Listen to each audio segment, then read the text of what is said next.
জিনের পাহাড়। এই যে দেখতে পাচ্ছেন, এখন আমরা আইবাদে আছি রাজশাহী, কিন্তু যে বোতল কিন্তু আমরা ছেড়ে দিছি, বোতল নিচে যাওয়া আবার দেখেন উপরের দিকে আসতেছে, নিচে দেখেন এই দেখেন ওদিকে চলে যাচ্ছে। মানে আপনাকে দেখায় বিষয়টা হলো এমন যে এই যে নিচে ফেলে দিব না, এখন ওই বোতলটা নিচে আর যাবে না, এই দেখেন ওখানে আটকে থাকবে। দেখছেন এই দেখেন কত মানুষ। কিন্তু এই তুমি তো সাক্ষী নাকি ভাই, আপনি তো সাক্ষী নাকি? মানে জিনের পাহাড়, এই দেখেন উল্টা দিক চলে যাচ্ছে, কি ব্যাপার? মানে এদিকে যাবে কেন? আবার দেখেন, হ্যাঁ দেখেন ওদিকে ফেলে দিলাম, কিন্তু নিচে ওই তো স্বাভাবিকভাবে নিচেই যাবে। কিন্তু অলৌকিক বিষয়টা দেখেন, সে কিন্তু ওখানে স্থির।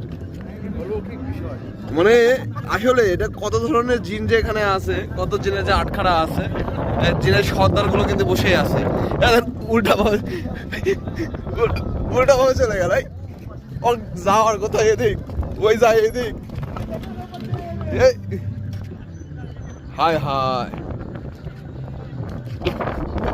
এদিক থেকে ওদিক চলে গেল। মানে জিনের পাহাড় বা জিনের বাঁধ, এই আইবাদকে জিনের বাঁধ বলা হয়।